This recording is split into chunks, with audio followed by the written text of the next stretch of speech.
रहेगा, लेकिन परमेश्वर उसके साथ खड़ा रहने वाला है। मैं अपने बॉम्बे के कलीसिया से आप सबको सलाम लाता हूँ। रहता हूँ बॉम्बे में, लेकिन मेरी सेवा पूना और बॉम्बे में चलती है। साथ ही साथ इंडिया के अनेक नॉर्दर्न कंट्री स्टेट्स के अंदर हमारी मीटिंग होती है।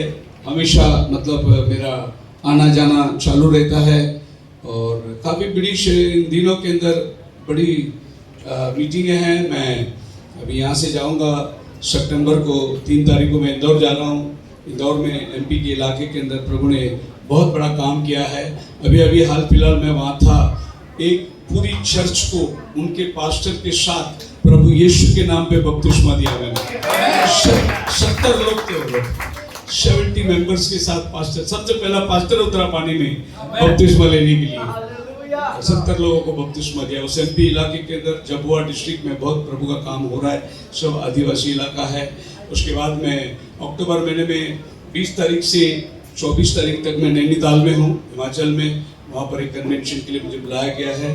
और 28 तारीख से 30 तारीख तक मैं दिल्ली में हूँ।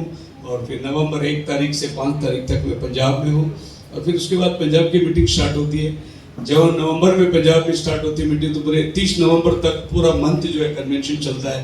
जैसे पठानकोट से लेकर, अमृतसर से लेकर, बटाला से लेकर, लुधियाना, जलंधर, हर जगह के अंदर प्रभु ने बहुत बड़ा बड़ा काम रखा हुआ है। अगर मैं एक आपको नज़ारा बता दूं तो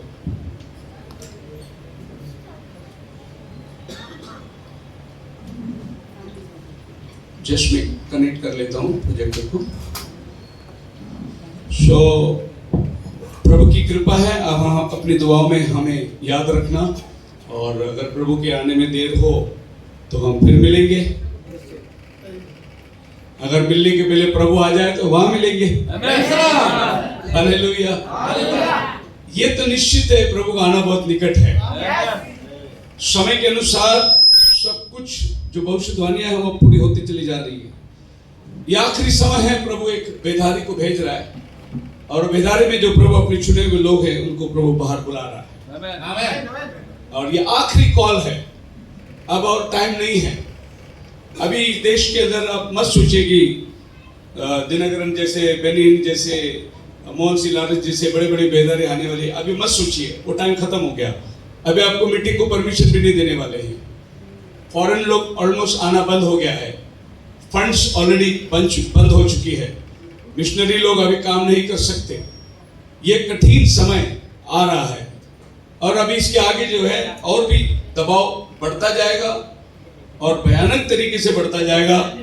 कलीसियाएं ऑलमोस्ट हमारे इंडिया के अंदर, यूपी जैसे कई स्टेट में बहुत सारी कलीसिया बंद हो गई है, ताला लग गया है। खाली मेन लाइन चर्चेस अगर कुछ रहेंगे तो वो चलेंगे, बाकी जो घर घर में चलती थी छोटे छोटे ग्रुप थे सब बंद हो गए। हमारे भी पास्टर गाजियाबाद में रहते, जहाँ मैं मीटिंग को जाता हूँ, उनके घर में चर्च थी, बंद कर दिया। कोई घर में प्रेयर नहीं कर सकता। और ये अब छत्तीसगढ़ में भी शुरुआत हो गया है, एमपी में भी हो गया है। उड़ीसा की मुझे मालूम नहीं, अभी तक कोई ऐसी खबर तो आई नहीं, पर टाइम तो बड़ा खतरनाक चल रहा है। हमारा प्रभु का आने का टाइम हो गया है। प्रभु से मुलाकात का टाइम है। बहुत ही जल्द हम लोग इस वचन को पूरा होते हुए देखेंगे।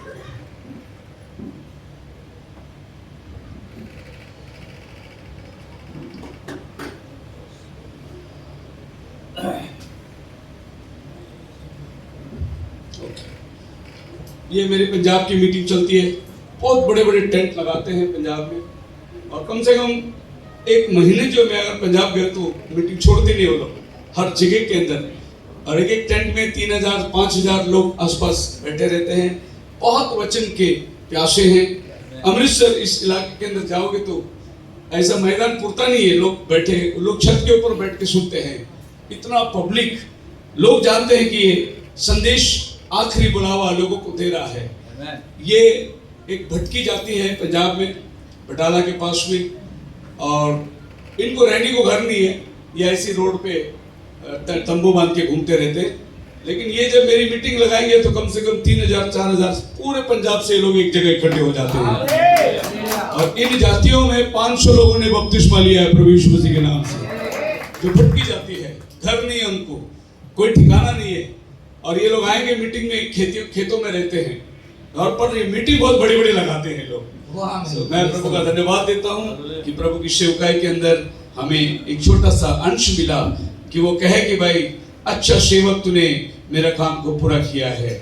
आइए हम लोग इस दूसरे सेशन में जाएंगे और अभी बस एक फाइनल वॉइस है। मैं समझता हूँ कि अगले जो 3 चर्चेज बाकी है वो आपके लिए बहुत ही फायदेमंद होगा। समय का संदेश, और ये समय का संदेश को लेकर हमने मैथ्यू चैप्टर 13 को रेवल्यूशन के साथ में 3rd चैप्टर और 4th चैप्टर के कलीसिया काल के दरमियान हम देख रहे हैं। सो हमारा पैराबल 4th में हम लोग आएंगे। मैथ्यू चैप्टर 13 वर्स 33, चौथा पैराबल। और ये चौथा पैराबल है, एक औरत ने थोड़ी सी खमीर ली, 3 सेर आटा लिया, उसके साथ मिलाया और पूरा गूंदा हुआ आटा खमीर बन गया। अब ये क्या दृष्टांत है जो प्रभु हमें बता रहा है कि एक औरत है जिसने खमीर ली और 3 सेर आटा, 3 माप आटा में उसको मिलाया और धीरे धीरे सारा आटा खमीर बन गया। अगर इसको आपको खोलना है तो आपको ये देखना है औरत कौन है, खमीर क्या है, 3 सेर क्या है, और पूरा वो आटा, गूंदा हुआ आटा खराब हो गया। अब खमीर क्या होता है, जो हम लोग बाजार में ब्रेड लेते हैं उसमें खमीर मिला हुआ रहता है और ब्रेड फूलता है। जब आप केक बनाएंगे तो आपको खमीर डालना पड़ता है केक फूलने के लिए, और अगर आप खमीर नहीं डालोगे तो वो रोटी आप ज़्यादा नहीं खा सकते। आज सवेरे आपने बनाया रोटी, ज़्यादा आप शाम तक खा लेना है, उसको कल रखेंगे तो आपका रोटी खराब हो जाएगा। लेकिन अगर आप खमीर डालेंगे तो दुकान में 8 दिन तक ब्रेड रहता है ना, ऐसा 8 दिन तक रख के खा सकते हैं। उसको बोलते हैं बासी रोटी खाना। तो खमीर जो है वो बासी रोटी को दर्शाता है। तो ये औरत जो रोटी बना रही है, ये ताज़ा रोटी की जगह खमीर डाल के उसको लंबे अरसे तक वो रोटी रख के खाने के लिए बना रही है, इसलिए उसमें खमीर मिलाया जाता है। सो बाइबल खमीर किस चीज को दर्शाता है? फिर हम देखते हैं कि ये औरत एक कलीसिया को दर्शाता है, चर्च को दर्शाता है। जहां पर भी बाइबल में औरत आती है वो कलीसिया का मतलब है, क्योंकि बाइबल हमें यही सिखाता है। पढ़िए 2 कुरिन्थियों की किताब, उसका 11वां अध्याय और उसका 2 वचन में लिखा हुआ है, मैं तुम्हें एक पवित्र कुमारी के नाई एक पति के साथ मैंने तुम्हारी बात लगाई है और मैं तुम्हें उसका हाथ में सौंपना चाहता हूँ। पौल कहता है एज अ चेस्ट वर्जिन, एक कुंवारी की तरह मैं तुम्हें मसीह के हाथ में देना चाहता हूँ। मसीह जो है हमारा पति है, और चेस्ट वर्जिन जो है एक कुंवारी लड़की, शादीशुदा नहीं, कुंवारी लड़की को वो यीशु के साथ में बात लगाई है। दूसरे शब्दों में पौल कहता है मैंने तुम्हारी मंगनी लगाई है, शादी आने वाली है। सो अभी हमारा मंगनी हुआ है यीशु मसीह के साथ, आमीन। अभी हमारा शादी आने वाला है। रेवल्यूशन चैप्टर 19 के अंदर एक बहुत बड़ा शादी है जिसमें दूल्हा दुल्हन बैठे हैं, और बोलती है बाइबल कि उसकी पत्नी ने अपने आप को तैयार कर लिया है। शादी किसका है? मेमने का शादी, प्रभु यीशु मसीह की शादी, और दुल्हन अपने आप को तैयार कर लिया है। यानी ये शादी एक दुल्हन को, एक कलीसिया को ये धरती के अंदर एक वर्जिन कुमारी की तरह प्रभु बोलता है साफ रहना जरूरी है। शादीशुदा औरत ने, परंतु एक वर्जिन जो सिर्फ अपने पति के लिए रखी गई हो। वैसे ये पृथ्वी में कलीसिया दुनियादारी से शादी नहीं करेगी, वो अपने प्रभु यीशु मसीह के साथ में वफादारी से चलेगी। किसी भी चीज का मिलन या मिलावट अपने जीवन के अंदर नहीं करेगी। इसीलिए बाइबल उसको बोलते हैं चेस्ट वर्जिन, पवित्र कुंवारी। आगे हम देखेंगे प्रकाशित वाक्य में उसका 12वां अध्याय के अंदर एक औरत है, और ये औरत एक मुकुट को पहनी हुई है जो कि 12 तारा है, और पैर के तले चांद है, सूरज को ओढ़ा हुआ है, और ये औरत गर्भवती है।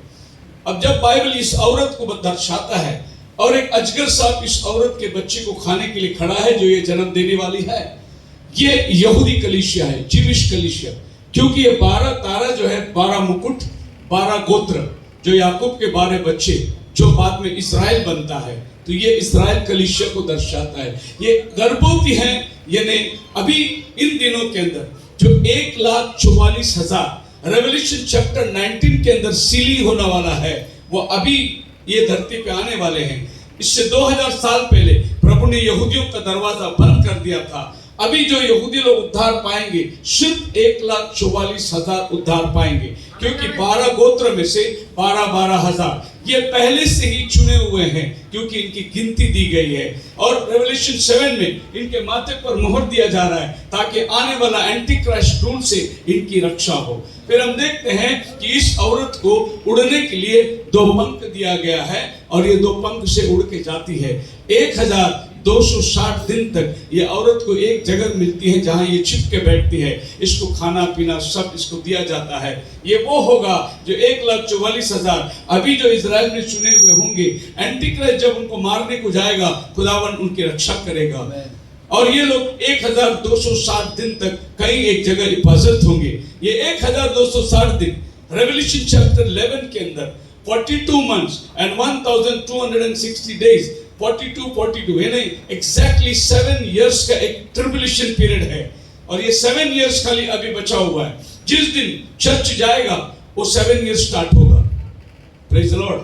और ये 7 साल जो होगा इसमें 3.5 साल 2 नबी बात करेंगे और 3.5 साल एंटी क्राइस्ट धरती पर रूल करेगा। ये 2 नबियों को कत्ल करेगा। ये मर के 3 दिन रास्ते में पड़े रहेंगे। पृथ्वी के सारे लोग उसको देखेंगे और 3 दिन के बाद आत्मा उनमें आएगी और ये उठकर ऊपर चले जाएंगे। ये होगा मूसा और एलिया, क्योंकि यही 2 आदमी इजराइल में आके काम करने वाले हैं। इन्हीं के लिए वो लोग इंतजार कर रहे हैं। ये 2 आदमी ज़करिया चैप्टर 4 के अंदर लिखा है, 2 जैतून के पेड़ हैं जो दीवट को तेल दे रहे हैं। तभी पूछते प्रभु ये कौन है? आप पढ़ सकते हैं रेवल्यूशन चैप्टर 11 वर्स 2 और 3 को पढ़ के देखिए। वहां पर लिखा है ये 2 आदमी कौन है? परे मते मापकाठी परि गोटे नळ दिया गला। जणे मते कहिले उठ ईश्वरଙ୍କ मंदिर बेदी वो जो माने सेठी पूजा करंती से मानको मापो। ये 2 आदमी कौन है? ये वो जैतून के पेड़ हैं। लिखा आउ आमे अपना 2 साक्षी को क्षमता देबु जे से माने छोट वस्त्र परिधान करी 1260 दिन पर्यंत भावाणी कहिबे। से पृथ्वीर प्रभुଙ୍କ सम्मुखरे दंडायमान होइतवा 2 जीवित वृक्ष वो 2 प्रदीप सब। जी, ये 2 जैतून के पेड़ हैं जो आने वाले समयों के अंदर प्रकट होगा। इनका नाम तो नहीं लिखा गया है प्रकटीकरण के अंदर, लेकिन इन दोनों का काम लिखा हुआ है। मैक्सिमम हमारे क्रिश्चियन वर्ल्ड ये मानते नहीं कि मूसा और एलिया आएगा। मैक्सिमम लोग ये मानते हैं कि एलिया और हेनोक आएगा, क्योंकि यही 2 व्यक्ति है जो मरे नहीं। लेकिन आप देखिए हेनोक का कुछ काम बचा ही नहीं। हेनोक आने का जैसा कुछ है ही नहीं। एलिया आएगा, लेकिन इस बार एलिया जब आता है तो मूसा को साथ में लेके आता है, क्योंकि यहूदी लोग एलिया को नहीं मानते, वो लोग मूसा को मानते हैं। इसके पहले एलिया का आत्मा 4 बार आता है। पहला राजा 17वां अध्याय उसमें पहली बार एलिया आता है। दूसरा राजा 2रा अध्याय एलिया का आत्मा दूसरी बार एलीशा के अंदर आती है। तीसरी बार जॉन द बैप्टिस्ट लूक 1 अध्याय 17 वचन के अंदर जॉन के अंदर आया एलिया की आत्मा। तीसरी बार मलाकी 4 अध्याय 5 वचन में एलिया का आत्मा आता है अन्य जातियों के लिए। और 5वां बार रेवल्यूशन चैप्टर 11 के अंदर एलिया का आत्मा आता है। ये 5 बार एलिया धरती में आता है। सो ये 5 बार उसकी सेवा है, इसीलिए वो मरता नहीं, वो जिंदा जाता है, क्योंकि उसको बार बार ये पृथ्वी में सेवा के लिए आना है। लेकिन मूसा, बाइबल बोलता है मेरा दास मूसा मर गया। जोशुआ चैप्टर 1 में लिखा है अब जोशुआ मेरा दास मूसा मर गया, तू अभी अपने काम को आगे लेके चल। लेकिन मरा हुआ आदमी और जिंदा आदमी मैथ्यू 17 के अंदर दोनों यीशु के साथ पर्वत पर खड़े हुए हैं। अभी आप बोलेंगे मरे और जिंदा 2 आदमी खड़े हैं। मूसा मर गया था, वो भी खड़ा है। एलिया जिंदा गया, वो भी खड़ा है, यीशु के साथ वार्तालाप कर रहे हैं। ये बात रिजरेक्शन की है। जब प्रभु आएगा बादलों पर, तो जो मसीह में मरे हैं वो जिंदा होंगे, वो मूसा की जगह खड़े रहेंगे। और हम जो जीवित बचे रहेंगे, हम रूपांतर होंगे, एलिया की जगह खड़े रहेंगे। तो यीशु के आने में 2 बातें हैं, एक मुर्दे जिंदा होंगे और एक जिंदा जो है वो बदल जाएंगे। हालेलुया। सो ये चर्च एलिया यहूदी चर्च है, जीविश चर्च माना जाता है। ये पवित्र है क्योंकि ये सूरज को ओढ़ा हुआ है। सूरज के अंदर कोई दाग और धब्बे नहीं। हमारा बाइबल में लिखा है मलाकी के 2 अध्याय के अंदर धर्म का सूरज प्रभु यीशु मसीह है। हम लोग SON सन को मानते हैं, SUN सन हमारा नहीं है, वो ये धरती का सन है, लेकिन SON परमेश्वर का पुत्र है, वो सूर्योदय होने वाला है। हालेलुया। और वो प्रभु यीशु मसीह को दर्शाता है। एक और औरत है आपके बाइबल में, प्रकाशित वाक्य 17 अध्याय के अंदर,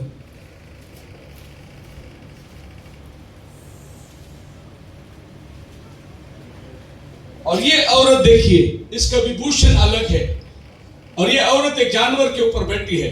इस जानवर को 7 सिंग है, 7 सिर है, उसके हाथ में एक कटोरा है जो प्याला लेकर बैठी है। रेवलेशन चैप्टर 17 वर्स 5 के अंदर लिखा है, इसका नाम है भेद बड़ा बाबुल, अर्थात घृणित वस्तुओं की माता। और ये औरत को एक व्यभिचार का भूषण दिया है, बहुत सोना पहन के बैठी हुई है।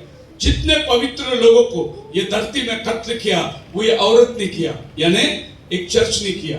आप इतिहास खोल के देखिए, रोमन इंक्विजिशन आपके मोबाइल में डालिए, गूगल में रोमन इंक्विजिशन, आपको पता चलेगा 6 मिलियन जीविश लोग, 6 मिलियन जीविश लोग हिटलर ने मारा, और 68 मिलियन रोमन कैथोलिक लोगों ने मारा। यह औरत दुनियावी चर्च है। जो भी बाइबल पढ़ते थे उनको जला दिया गया, जो प्रार्थना करते थे उनको मार दिया। इसको बोलते हैं डार्केस्ट स्पिरिट। कलीसिया एक अंधकार के अंदर चलती आई थी, इनकी हुकूमत आई, इनके हुकूमत को आप पार नहीं कर सकते।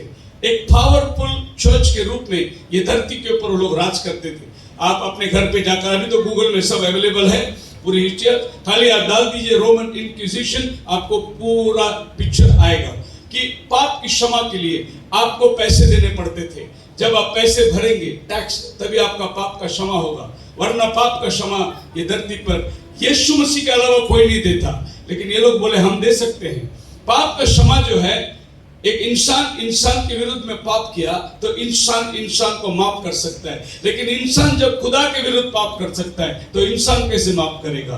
खुदा ही उसको माफ करना चाहिए। लेकिन ये औरत ने बोला हम तुम्हारे सारे पाप को माफ करते हैं। तो कैसे पाप को माफ करेंगे? उनके पास एक जगह है परगेटरी करके, ये परगेटरी जगह के अंदर मरे हुए लोग को के रखते हैं, वहां से उनको होली बनाकर उनको ट्रांसफर करते हैं हेवन में। ऐसा बाइबल के अंदर परगेटरी करके कोई जगह नहीं है, लेकिन ये चर्च ने बना के रखा है। मान लो अगर आपका कोई पूर्वज खूब शराब पी के मर गया तो फादर आके होली वाटर डालेगा, बोलेगा आपका पिताजी अभी अब्राहम का गोद में है, लेकिन वो नरक में है।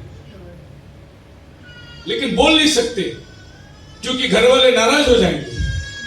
अब कभी वो चर्च को गया ही नहीं, कभी वो बाइबल पढ़ा ही नहीं, कभी प्रार्थना किया ही नहीं, लेकिन होली वाटर डाला तो वो सीधा स्वर्ग में जाएगा। ये जो थियरी है ये बिब्लिकल नहीं है। बाइबल में क्या लिखा है? मरकुस 16:16 में जो विश्वास करे और बपतिस्मा ले उसी का उद्धार हो। आमीन। क्रिश्चियन घराने में पैदा हो गया तो आपको स्वर्ग मिलेगा, मत सोचिए। जैसे हमारा परंपरा, मेरे दादाजी बिशप थे, मेरे पिताजी रेवरेंड थे, तुम क्या हो सवाल वो है। तुम्हारे पिताजी है अच्छी बात है, मेरे माँ बहुत उपवास करती थी, वो जाएगी स्वर्ग में, तुम रह जाओगे पीछे क्योंकि तुम बहुत ज्यादा पिज्जा खाते हो। मेरे डैडी और मेरा मम्मी बहुत प्रेयर मीटिंग अटेंड कर, वो चले जाएंगे स्वर्ग में, तुम रह जाओगे क्योंकि परमेश्वर को पोते और पोतियां नहीं चाहिए, परमेश्वर को बेटे और बेटियां चाहिए। आज आप खुदा के बेटे बन सकते हैं क्या?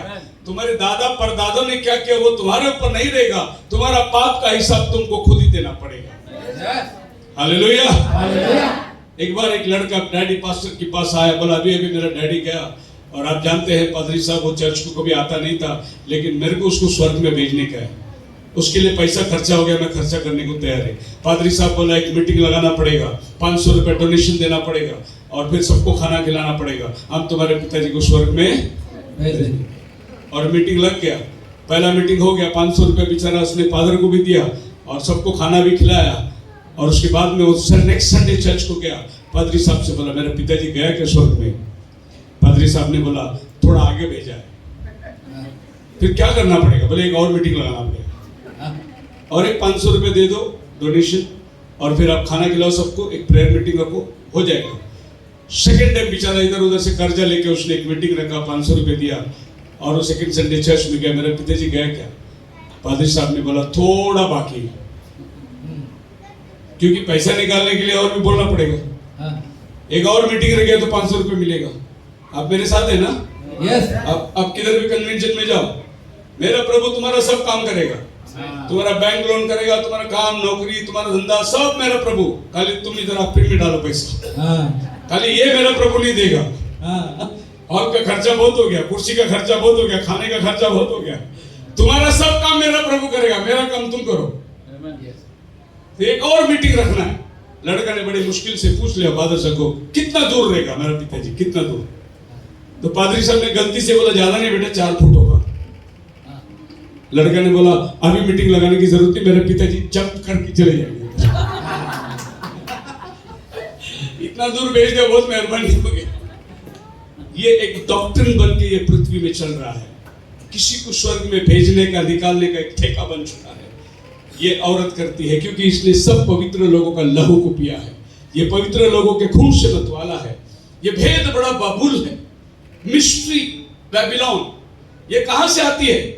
ये बेबीलोन से आती है। बेबीलोन किधर है आपके बाइबल में? जेनेसिस चैप्टर 11 के अंदर निम्रोद राजा ने बेबीलोन बनाया था, एक टावर बनाया था। प्रभु ने वो टावर को सक्सेस होने नहीं दिया। वही नाम ये औरत रेवलेशन 17 में लेके बैठी है। जब ये बेबीलोन वहां थी तो निम्रोद का क्या काम था? हम लोग एक टावर बनाएंगे, हम लोग अलग नहीं होंगे, हम अपने लिए एक नाम कमाएंगे और हम स्वर्ग तक बनाएंगे, मतलब स्वर्ग जाने का रास्ता हम बनाएंगे। ये था रेवलेशन जेनेसिस 11। प्रभु ने आकर वहां गड़बड़ी डाली, भाषाओं में गड़बड़ी डाली कि वो लोग एक ना हो और ये काम ना करे, अधूरा रह गया वो। लेकिन उसी बेबीलोन को उठाकर जो शिनार कहलाती थी लाके यहां रख दिया गया। अब ये औरत की एड्रेस जो है ये वहां से आती है जहां निम्रोद राजा था। अब निम्रोद राजा का क्या काम है आप देखिए, आप इतिहास पढ़ के देखिए। सेमिरामिस जो थी वो निम्रोद की मां थी और सेमिरामिस ने अपने बेटे से शादी किया, मतलब मां और बेटे का रिश्ता। यहीं से मेडोना नाम का डॉक्टर निकलता है, मां और बेटा। सो मां और बेटा आप कहां देख सकते? कैथोलिक चर्च में देख सकते। एक्चुअली वो मेरी और जीसस नहीं है, वो बाबेल का सेमिरामिस का बेटा और मां का रिश्ता है। लेकिन जब पागन धर्म कैथोलिक बना, क्रिश्चियन बना, उन्होंने अपना सब मूर्ति पूजा चर्च में लेके आया। बोला कि देखो ये तुम्हारा मेरी को तुम मानते हैं, ये हमारा डायना का देवी है, इसको भी मान सकते, तो एक ही है हम लोग। ये तुम्हारा जुपिटर है, ये हमारा जोसेफ है। इस तरीके से उन्होंने सारे पागनिज्म को पापल बना दिया। 25 दिसंबर क्रिसमस, जीसस का बर्थडे कहां से आया? ये पागन धर्म का है। सन गॉड का डेट है, बर्थडे है। वो सन गॉड का बर्थडे ले आकर आपका जीसस का बर्थडे के साथ उसको मिला दिया। जेरूसलम में 25 दिसंबर को जमीन से 3 फुट ऊपर बर्फ रहता है। मेरा बाइबल बोलता है जब यीशु पैदा हुआ था गडेरिया मैदान में बकरी चरा रहे थे। वो दिसंबर महीना नहीं था। तो फिर आप डेट कहां से लिए? सारा पागनिज्म पापल बन गया। आप हिस्ट्री चेक करिए 300 AD में होता क्या है। कंस्टेंटाइन ने देखा क्रूस और उसने जाकर बोला मैं भी क्रिश्चियन बनता हूं। उन दिनों के अंदर क्या होता था? राजा जो धर्म को लेता था वही धर्म को प्रजा भी मानती थी। सो कंस्टेंटाइन क्रिश्चियन बन गया, पूरा रोम को उसने क्रिश्चियन बना दिया। क्रिश्चियन तो बन गए लेकिन पागनिज्म का सब रोमनिज्म के अंदर लेके आया। वहां से हमारा चर्च की मिलावट स्टार्ट हो गई। वहां से ये औरत की स्थापना होती है। ये औरत कहां बैठी है? अगर इसको आप डिस्क्रिप्शन में लेके जाओगे तो ये औरत जहां बैठी है, जिसको 7 सिर है वो है 7 पहाड़, 10 सिंह है, वो 10 राजाओं के साथ बैठी है। और ये औरत जो बैंजनी कपड़े पहनी है बेबीलोन कहलाती है। ये बहुत पानियों के ऊपर बैठी है। पानी का मतलब है भीड़, जाति, लोग और भाषा। ये पृथ्वी में 7 पहाड़ किधर है? जिसके ऊपर एक चर्च है वो है वेटिकन सिटी, उसके ऊपर चर्च सेंट पीटर्स का बना हुआ है। ये औरत बैठी है अभी, अब किसी को मालूम नहीं क्योंकि बात पैराबल्स में हो रही है। मिस्ट्री में चला जा रहा है। और ये मिस्ट्री जो है जब खुलती है तब आपको पता चलता है। तो रेवोल्यूशन में ये दूसरा चर्च है जिसको वर्ल्डली चर्च बोलते हैं। इनके लिए सब चलता है। ये इधर प्रसाद भी खाएंगे और इधर कम्युनियन भी खाएंगे, इधर मोमबत्ती भी जलाएंगे, इधर अगरबत्ती भी जलाएंगे, इधर भी फूल डालेंगे, इधर यीशु को भी फूल डालेंगे। इसको सब चलता है क्योंकि ये औरत कौन है? भेद बड़ा बाबुल है। ये मिस्टी बाबुल से निकल के आई है। खैर इसके ऊपर प्रचार करेंगे तो बहुत घंटे हो जाएंगे। मैं खाली बताता हूं औरत बाइबल में क्यों आती है।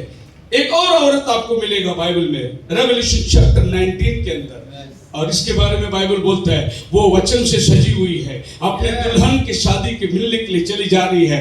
वो सजी हुई है, ग्रांटेड और should arrayed of fine linen, clean and white, while the fine linen is the righteousness of saints। धर्म के काम के कपड़े ये पहनी हुई है। ये सर से पांव तक वचन ही वचन है, वचन के सिवा इसके पास कुछ नहीं है। ये प्रभु के घर से आए हुए कपड़े में सच के बैठी है। आज एक दुल्हन अपनी शादी में जाने के पहले दूल्हे के घर से कपड़ा आता है, वो कपड़े पहनकर ये शादी के मंडप में बैठी है। प्रभु यीशु मसीह की कलीसिया जो रैप्चर में जाएगी उसका भी कपड़ा दूल्हे के पास से आता है, उसका राइचियसनेस का कपड़ा हमें मिलता है। हमारा पाप भरी कपड़ा उसने उतार दिया। यीशु को क्रूस पे नंगा मारा गया। क्यों नंगा किया गया? वो धर्म का कपड़ा हमको मिले और हमारा नंगापन को उसने ऊपर उठा लिया। हम नंगे थे, उसने नंगा हो गया ताकि हमको कपड़ा मिल जाए। वो कपड़ा पहन के यह औरत तैयार हुई है। हालेलुया। पाप का क्षमा के लिए यीशु के नाम से बपतिस्मा लेकर ये तैयार हुई है। ये उसको मिलने के लिए चली जा रही है। ये भी एक दुल्हन है। 3 औरत रेवलेशन के अंदर है, तीनों भी चर्च है। 12 अध्याय में जीविश चर्च है, 17 अध्याय में वर्ल्डली चर्च है, और 19 चैप्टर में प्रभु यीशु मसीह की दुल्हन है। अगर आप कोई चर्च में मेंबर बनना है तो ये चर्च में मेंबर बनो। आप शादी में बैठ सकते हैं, और किसी चर्च में रहोगे तो आप धरती में रह जाओगे। आप मेरे साथ हैं? एक औरत ने 3 सेर आटा लेकर थोड़ी सी खमीर उसमें मिला दिया। अभी हमने औरत को देखा, अभी हम देखेंगे वो खमीर क्या है। What is leaven? क्या मिलाती है वो? पढ़िए मैथ्यू चैप्टर 16 वर्स 12 के अंदर प्रभु यीशु मसीह कहता है, and then understood they how that the babe then not to beware of the leaven of bread but of the doctrine of the Pharisees and Sadducees।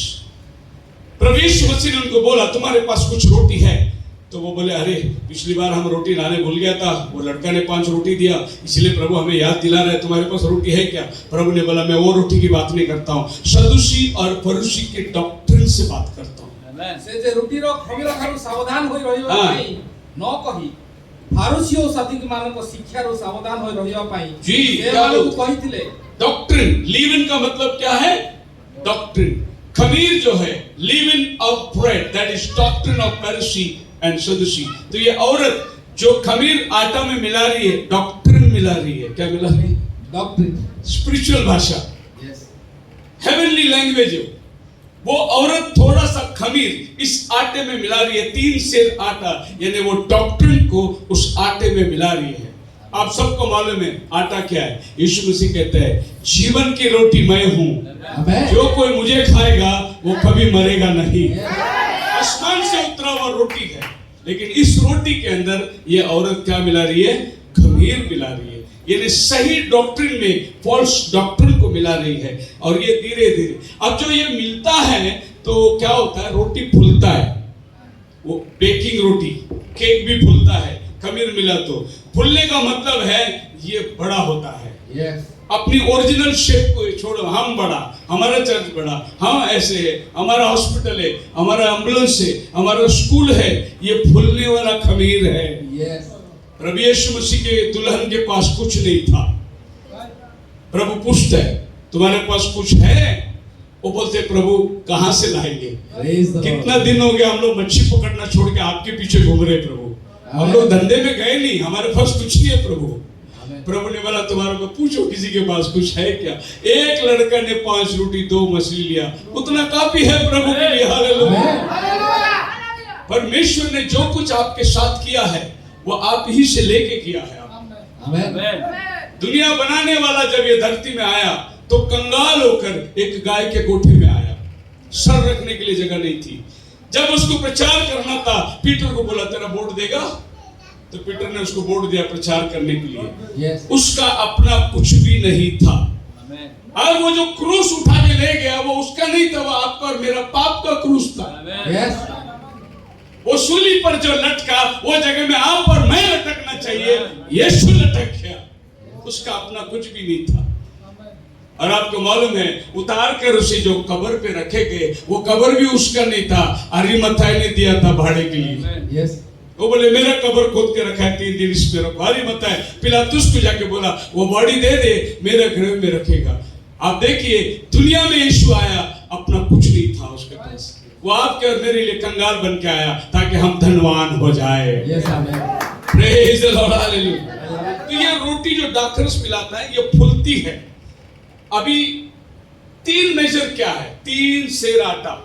तो आप जेनेसिस में जाएंगे तो आपको चैप्टर 18 वर्स 6 में जब अब्राहम के घर में 3 लोग आते हैं तो अब्राहम जाकर सारा को कहती है make 3 measures of fine meal, 3 सेर आटा को लेकर रोटी पकवा, क्योंकि आए कितने लोग? 3 जन आए, इसीलिए 3 सेर आटा को लेकर। अभी आपको धीरे समझ में आएगा। ये औरत जो खमीर मिला रही है वो ये मिला रही है कि परमेश्वर एक नहीं, परमेश्वर 3 है। यस क्योंकि 3 आदमी को देखे अब्राहम ने 3 सेर आटा में बनाने बोला, तो ये औरत भी 3 सेर आटा में खमीर को मिला रही है, डॉक्ट्रिन को मिला रही है। और डॉक्ट्रिन को इस तरीके से मिलाकर बाइबल पूरा प्रकाशित वाक्य से रेवलेशन तक एक ही खुदा की बात कर सकता है, लेकिन डॉक्ट्रिन 3 में बदल गया। ऊपर बुजुर्ग बाप बैठा है, बेटा नीचे खड़ा हुआ है, पवित्र आत्मा कबूतर के माफिक आ रहा है। और ऊपर जो बेटा है वो उसको ओल्ड मैन बना दिया, बाल भी सफेद, दाढ़ी भी सफेद कर दिया। नीचे जो बेटा है सन, उसको थोड़ा यंग बनाया। अब अपने गॉड ओल्ड कभी हुआ? यहोवा परमेश्वर बोलता मैं ना सोता हूं ना ऊँगता हूं, तुम उसको ओल्ड कैसे बना दिया? ये बताने के लिए लोगों को कि देखो परमेश्वर कैसे 3 हिस्सों में बढ़ जाता है। इस खमीर को लेकर उसने मिलाया आटे के साथ में।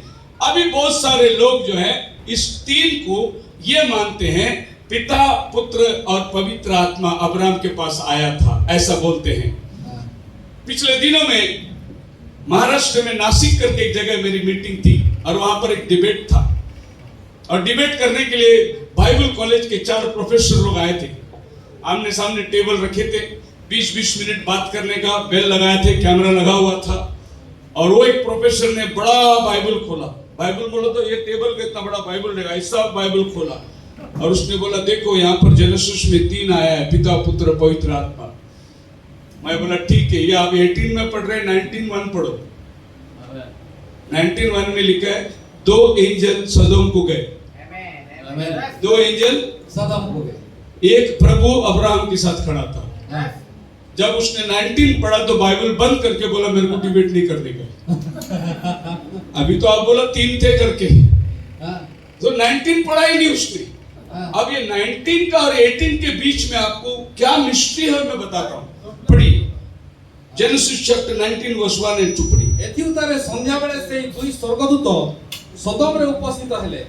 सेते बेले लोट सदोम नगर रो द्वार रे उपविष्ट थिबारु से मानन को देखि से मानन सहित साक्षात करबा को थिला। पुनी भूमिष्ठ प्रणाम करी कहिला हे मोर प्रभु माने। अब क्या बोले? प्रभु माने म्हणजे मतलब प्रभु लॉर्ड्स, इंग्लिश में लिखा लॉर्ड्स। कितने गए? 2। उनको क्या बोला उसने? लॉर्ड्स। ये लोथ की रेवलेशन है। लेकिन चैप्टर 18 में आओ, अब्राहम ने 3 जन को देख के क्या बोला? 3 वर्ष 18:3। हे प्रभु मु निवेदन करूछि यदि अब्राहम 3 आया तो भी उसने बोला प्रभु। लोथ के पास 2 गया, वो बोला प्रभुओं। मतलब लॉर्ड कंफ्यूज में था, ये लॉर्ड्स हो सकते हैं क्या? एक से ज्यादा हो सकते हैं क्या? अब्राहम कंफ्यूजन में नहीं है। यस उसको मालूम है एक प्रभु है और 2 दूत है उसके साथ। हालेलुया। ज्यादा डिफरेंस नहीं है। अब्राहम का भाई का लड़का है लोथ। इसका मतलब ये मत सोचो कि रेवलेशन राइट होगा। रेवलेशन खाली चुने हुओं के पास राइट रेवलेशन आता है, और लोथ चुना हुआ नहीं था। लेकिन अब्राहम ने उसको साथ में लिया, क्योंकि उसका बाप मरने के बाद अब्राहम ने लोथ को पाला था। वो सोचा चलो जा रहे हैं प्रॉमिस लैंड में, इसको भी लेके जाएंगे। लेकिन प्रभु की मर्जी नहीं थी लोथ उसके साथ जाए। प्रभु की मर्जी थी अब्राहम तो अकेला निकल के आ। आमेन। लेकिन हमने रहम कर लिया और अब्राहम उसको साथ में लिया। ये दोनों के पास में भिन्न प्रकार के प्रकाशन है। एक के पास खुदा दो है, एक के पास खुदा एक है। जबकि उसको तीन रूप दिखाई दिया, लेकिन वो जान गया खुदा कितना है, एक है। और वो प्रभु उसके साथ बैठ के बात करता है। देखिए लोट ने कितना एंजल्स को देखा, 2 एंजल्स को देखा उसके पास, और अब्राहम ने कितना देखा, 3 देखा। लेकिन अब्राहम के साथ प्रभु अकेला खड़ा हो गया। जेनेसिस 18:17 में बाइबल क्या कहता है?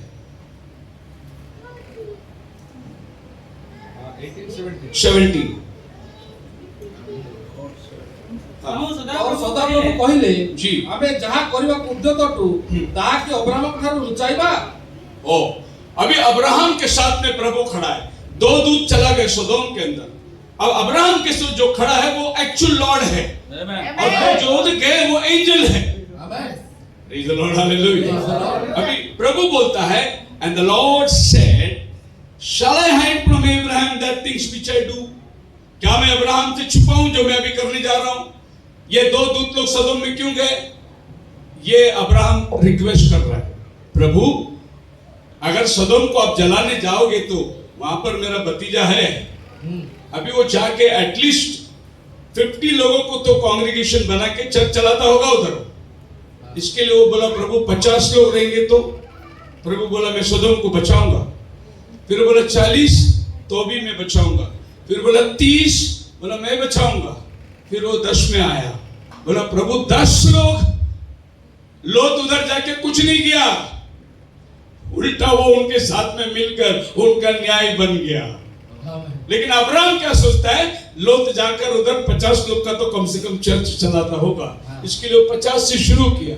लेकिन 10 भी नहीं, 10 लोग रहेंगे तो भी प्रभु सदोम को माफ करेगा। आज ये पृथ्वी को प्रभु चला रहा है। क्यों चला रहा है? एक्चुअली टाइम हो गया है, लेकिन प्रभु के 10 चुने हुए लोग हैं, इसके लिए प्रभु वेट कर रहा है। और प्रभु वेट कर रहा है कि वो आखिरी बीज अंदर आ जाएगा, प्रभु नीचे उतर कर आ जाएगा। कयामत आ जाएगी जब आखिरी बीज अंदर आ जाएगी। बोलो हालेलुया। तो ये औरत ने क्या किया, 3 सेर आटा में डॉक्ट्रिन को मिला दिया और उसको सबको धीरे धीरे खमीर बना दिया। अब अगर ओल्ड टेस्टामेंट में जाओगे तो प्रभु हमेशा बोलता है, बिना खमीर का रोटी लेके आना। तंबुओं का पर्व में मंदिर में रखने के लिए बिना खमीर का रोटी, डेली टेबल का रोटी निकाल कर फ्रेश रोटी रखने का है, डेली। लेकिन आज आपको मालूम है, हम लोग सब बासी रोटी खा रहे हैं। हम लोग जॉन वेस्ली 200 साल पहले आया था, 400 साल पहले आया था, मार्टिन लूथर, उसका संदेश खा रहे हैं। और प्रभु आज आपको ताजा मन्ना खिला रहा है। ताजा रोटी किसी को नहीं चाहिए, बासी रोटी खाएंगे। ये रोटी प्रभु ने हमेशा हर युग में नया नया संदेश लोगों को देता रहा। इसीलिए तो प्रभु ने दाहिने हाथ में 7 तारे रखे हैं। हर चर्च को नया संदेश प्रभु भेजता है। हम पुराना संदेश को जाके पढ़ते हैं, प्रभु नया संदेश से आपको बोलता है। बोलो हालेलुया। ये चर्च अगर आप रेवल्यूशन में जाके देखोगे तो इसका नाम है फोर्थ पैराबल का थुआतीरा चर्च, और इस चर्च को बोलते हैं द करप्ट चर्च। ये चर्च में पूरा करप्शन आ गया था, क्योंकि वो औरत ने 3 सेर खमीर को उस आटे के साथ में मिला दिया। इस टाइम पे भेजा हुआ संदेश वक्त था कोलंबो, और ये चर्च जो है लास्टेड 606 से लेकर 1520 तक इस चर्च को माना जाता था। एक रिचेस्ट सिटी थी थुआतीरा। थुआतीरा का मीनिंग है परपेचुअल सैक्रिफाइस। अब हर चर्च के नाम से वहां का मैसेज भी होता है। नाम देखिए, एफिसस। एफिसस का मतलब है रिलैक्स। प्रभु उस चर्च को बोलता है, तूने पहला सा प्रेम छोड़ दिया है, नाउ यू आर रिलैक्सिंग। स्मिरना, मिर, तू मरेगा, ये गोंद लगाया जाएगा 10 दिन तक, विश्वासी रह। परगमस, मैरिड, वो दुनिया के साथ में शादी कर लिया, परगमस। थुआतीरा, परपेचुअल सैक्रिफाइस, यानी सैक्रिफाइस इनके पास बना हुआ है।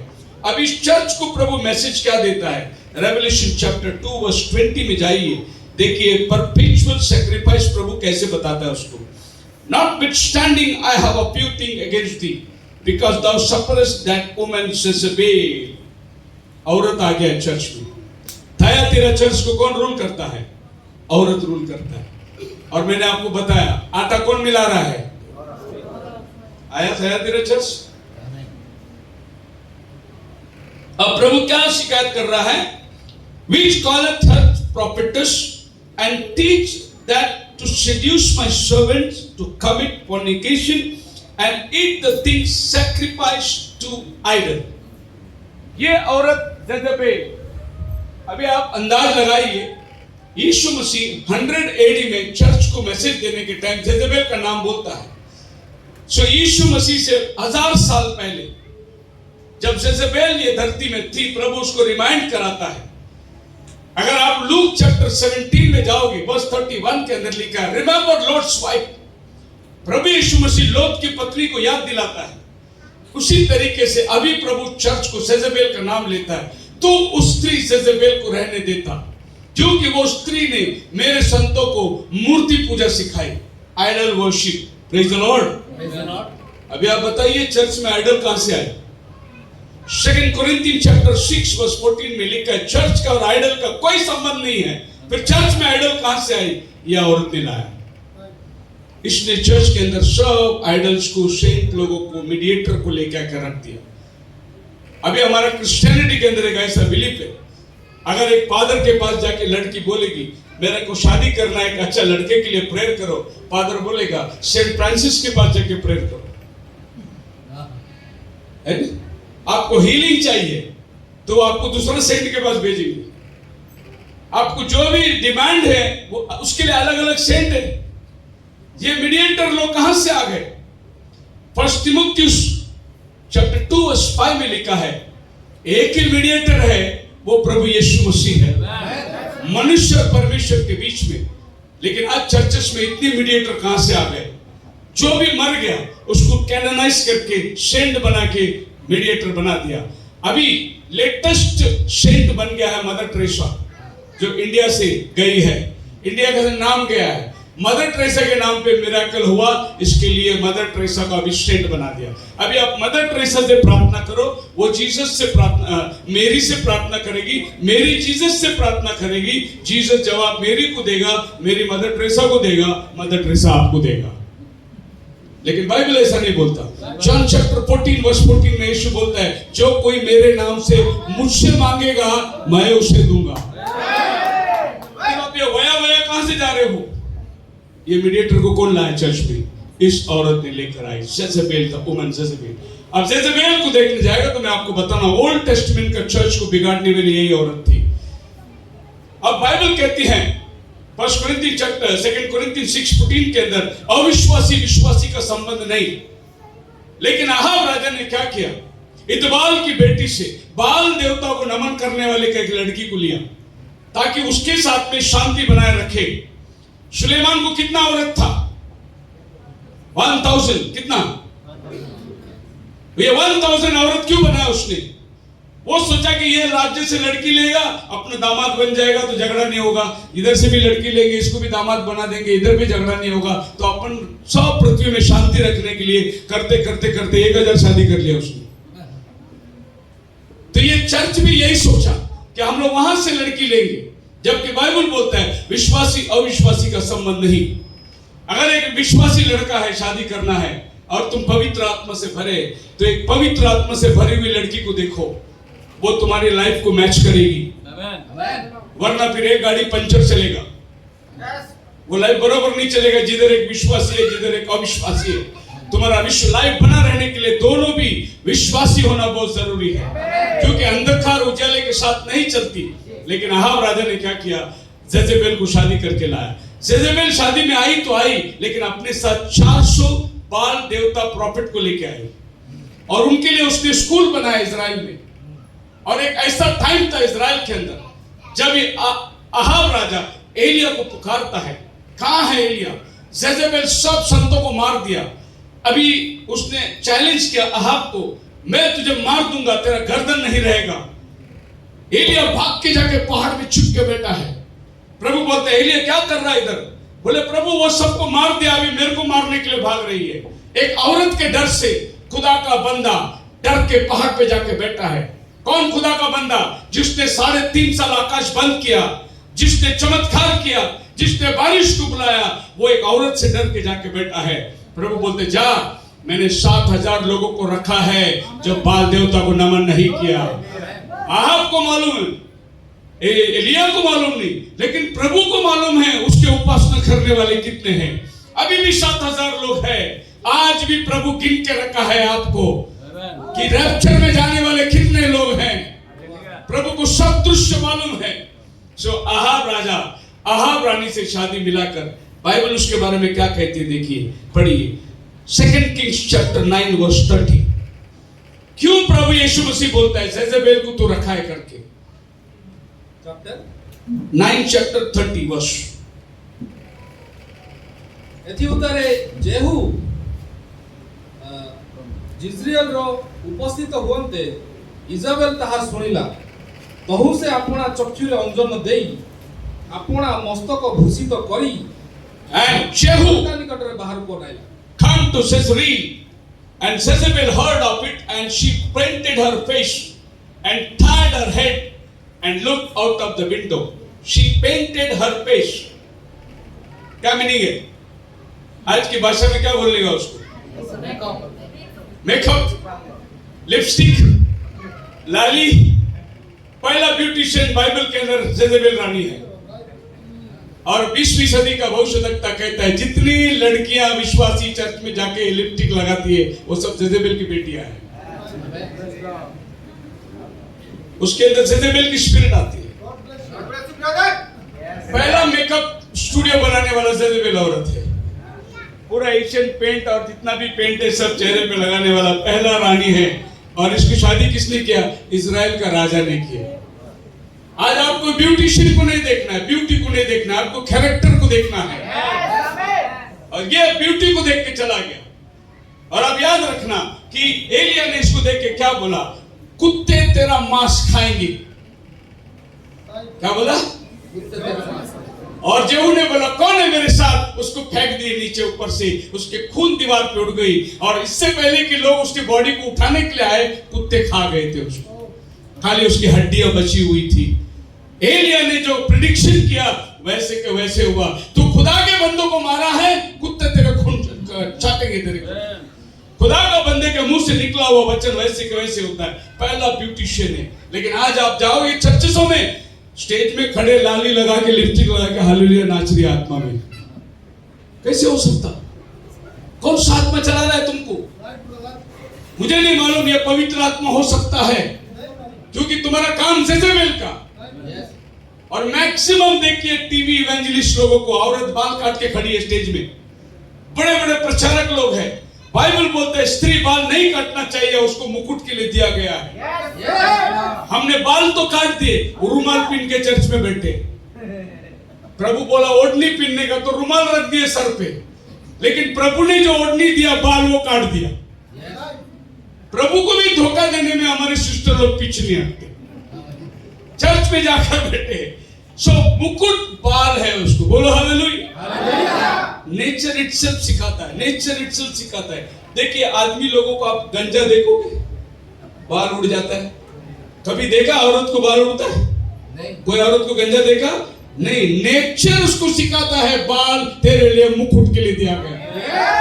हमने मुकुट को रिप्लेस करके ओढ़नी और साड़ी और पल्लू और रुमाल बना दिया है। प्रभु वो नहीं मांगता है। प्रभु जो नेचर में दिया है वही आपसे मांगेगा।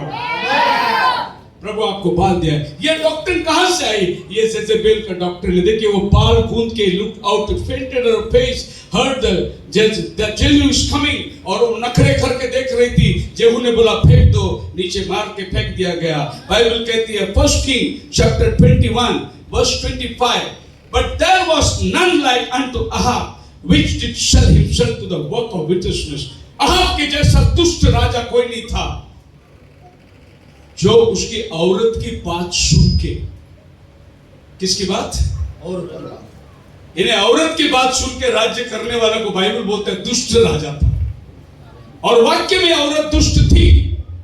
इसका बाप इतबाल उमरी उसका मर्डर करके सत्ता पाया था। ये एक मर्डर की बेटी थी। इसके अंदर मर्डर का स्पिरिट था। एक दिन अहाब राजा ने नाबोत को बोला तेरे खेती मुझे दे। उसने बोला नहीं, मेरा बाप दादा का खेती है, मैं बेचूंगा नहीं। अहाब नाराज हो गया, बेचारा खाना नहीं खाया, घर में मुंह लटके के बैठा था। अहाब रानी पूछती है क्या हुआ, इजराइल का राजा आज नाराज है? अरे वो देखना, मेरे घर के पीछे कितना अच्छा खेती है, अंगूर की बारी है, मैंने मांगा वो नहीं दे रहा है मेरे को, बोलते मेरे पूर्वजों की खेती है। तो रानी ने बोली अहाब को खाना खा, विश्राम कर, मैं करती हूँ।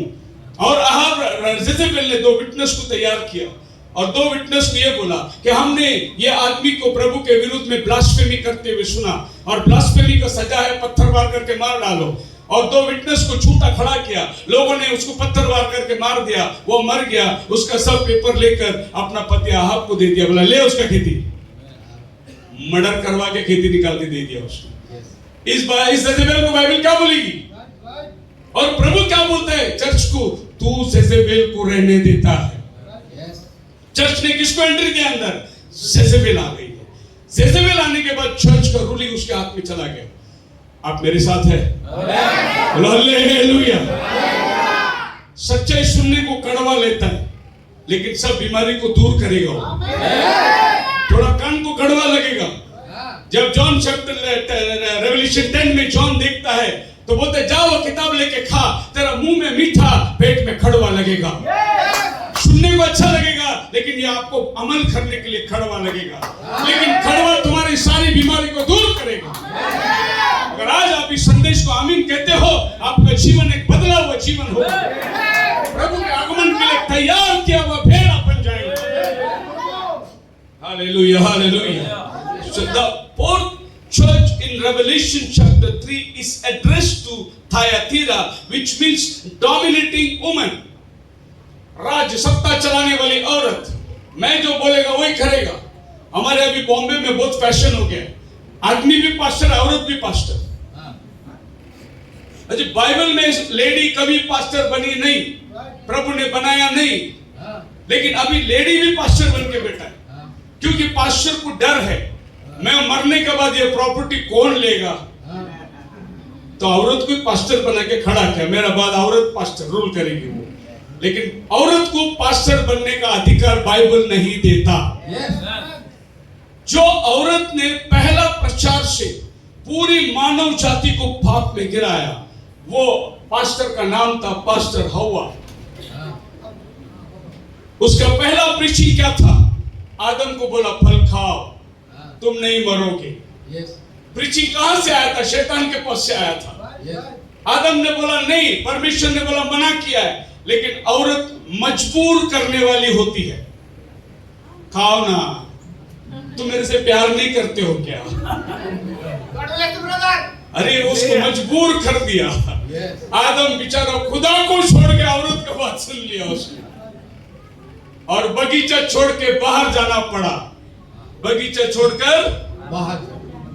मैं जब भी शादी पढ़ता हूँ ना चर्च में, मैं दूल्हा दुल्हन को एक बात बोलता हूँ, देर सुनो ध्यान से। जब तक आदम हवा को खिलाया तब तक घर अच्छा था। जिस दिन हवा आदम को खिलाया, घर खाली करना पड़ा उसको। इसके लिए औरत का कमाई मत खाना, क्योंकि प्रभु ने आदमी को बोला है तू कमा के औरत का पालन पोषण कर। लेकिन जिस दिन औरत कमाने लगेगी, मैंने जो काम करने औरत के विरुद्ध में नहीं बोलता हूँ। आप काम करो, अच्छी बात है। आपका घर चलाने के लिए महंगाई का जमाना है, पगार कम पड़ता है, बच्चों का पढ़ाई है, आप करते हो, अच्छा बात है। लेकिन जेजेबेल के जैसा काम मत करो। एक बार एक औरत अपने पति को पूछा, जी तुम्हारा पगार कब बढ़ेगा बताओ जरा, सेठ से पूछो। और बड़े गुस्से के साथ वो आदमी आके बोला, मेरे वाइफ ने पूछा मेरा सैलरी कभी बढ़ेगा। बॉस ने बोला मैं वाइफ को पूछ के कल बताता हूँ। सारे के सारे औरत के गुलाम है। सो पास्टर लोगों की आज ये हालत हो गई, तो अपने पत्नी को ऊपर खड़ा किया, उसको भी असिस्टेंट पास्टर बना दिया। लेकिन प्रभु अपने पास्टर को अपने कॉलिंग के हिसाब से बुलाता है। So there was a dominating woman standing on the pulpit. उसके बाद हवा के बाद एक और औरत पास्टर का काम किया था, उसका नाम था सिस्टर सारा। सारा ने बोला अब्राहम को, बोला हम लोग बूढ़े हो गए, अभी बच्चा नहीं होगा, तो हमारे घर में नौकरानी है, शादी कर ले, कम से कम तेरा वंशावली तो रहेगा। अब्राहम ने सारा का प्रीचिंग सुना, इस्माइल पैदा हुआ। देखो अभी भी लड़ाई कर रहे हो।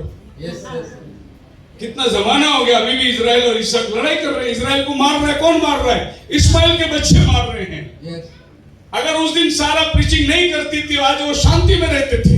यस अगर हवा प्रीचिंग नहीं करती थी तो ये कब्रिस्तान नहीं होता था। यस ये दुनिया का जितना सिमेट्री है ये औरत के प्रीचिंग की वजह से है। यस जितना हॉस्पिटल है ये औरत के प्रीचिंग की वजह से है।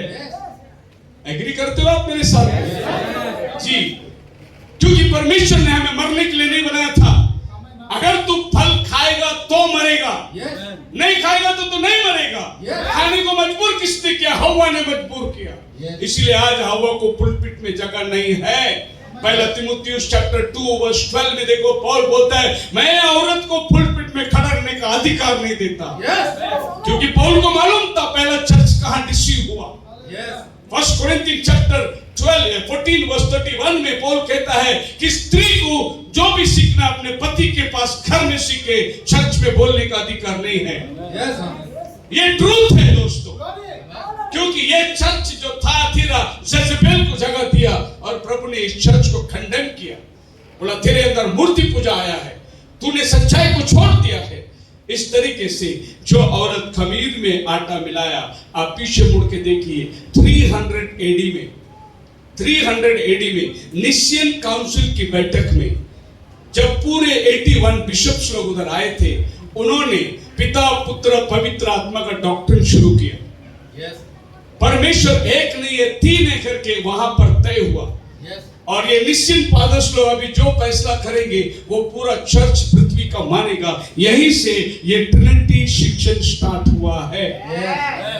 इसके पहले आप बाइबल में देखिए ट्रिनिटी शिक्षण है ही नहीं। और बहुत सारे स्क्रिप्चर को उन्होंने करप्ट करके उसको ऐड किया है। 1 जॉन 5:7 आपके बाइबल में होगा, लेकिन ओरिजिनल बाइबल में नहीं है, वो ऐड किया गया है। Matthew chapter 28 verse 19 original Bible में नहीं है, वो ऐड किया गया है। सो जिधर भी परमेश्वर को 1 से 2 बताना है, वो ये औरत ने ऐड किया है, क्योंकि ये औरत ने खमीर मिलाकर आटा को खराब कर दिया है। बोलो हालेलुया। आप मेरे से मिलिए, मैं आपको कितना एडिशन है सब बताऊंगा, कहां बाइबल में ऐड हुआ है सब बताऊंगा, ओरिजिनल क्या कहता है, ट्रांसलेशन क्या कहता है सब बताऊंगा आपको मैं। अगर आप अभी पढ़ सकते तो एक वचन पढ़िए, आप रेवल्यूशन चैप्टर 6 वर्स 17 पढ़िए। आपका भाषा में भी पढ़िए और ओरिजिनल इंग्लिश केजीवी है तो वो भी पढ़िए। 6 चैप्टर रेवल्यूशन 6:17। कारण सेमानको क्रोधर महादिन उपस्थित होइछि। हाँ, आउ किए ठिया होई पारे। हाँ, क्या लिखा है? सेमानको देवा दे दे, उन लोगों हाँ, का उनका, हाँ, हिंदी में लिखा उनके प्रकोप से, हाँ, लेकिन इंग्लिश बाइबल पढ़िए केजीवी। For the great day of his word, his booth, his HIS 1। Yes आपका बाइबल क्या बोलता है? 2। 2 ये ट्रांसलेशन है। राइट। सो अगर आप ओरिजिनल केजीवी को रेफर नहीं करोगे, ये बाइबल आपको दिशा भूल कर देगा। यस ये बाइबल को किसने ऐड किया? दे, परमेश्वर एक से ज्यादा है। केजीवी क्या बोलता है? हिस HIS, दिस ओनली वन। आपको मैं ढेर सारे बात बता सकता हूं कि किस तरीके से औरत ने खमीर मिलाया। आमीन। खैर अभी हमको वो सब्जेक्ट में नहीं जाना है, हम 5th में आ जाएंगे। 5th treasure that was hidden parable. Matthew chapter 13 में जाओगे तो वहां पर आपको 5th छुपा हुआ धन, इसके बारे में बाइबल ज्यादा नहीं बोल रहा है, लेकिन ये छुपा हुआ धन क्या है? What is the hidden mystery? What is the hidden wealth? एक आदमी को खेत में धन मिला, वो जाकर अपना सब कुछ बेच दिया और वो खेत को खरीद लिया, क्योंकि उस खेत के अंदर छुपा हुआ धन था। छुपा हुआ धन, ये 5th चर्च एज के बाद में आप अगर देखोगे तो क्या होता है, बहुत मायने रखता है। मैं हिस्ट्री के अंदर से आपको निकाल के पढ़ाता हूं। Salvation was a hidden treasure. उद्धार एक छिपी हुई बात थी। लोग पैसे से सैल्वेशन को खरीदते थे। उनको लगता था कि चर्च का मेंबर बन गया तो हो गया, चर्च में फीस भर दिया तो हो गया, चर्च के रीत और रिवाजों को भर दिया तो हो गया। ऐसा नहीं है। Salvation is individual.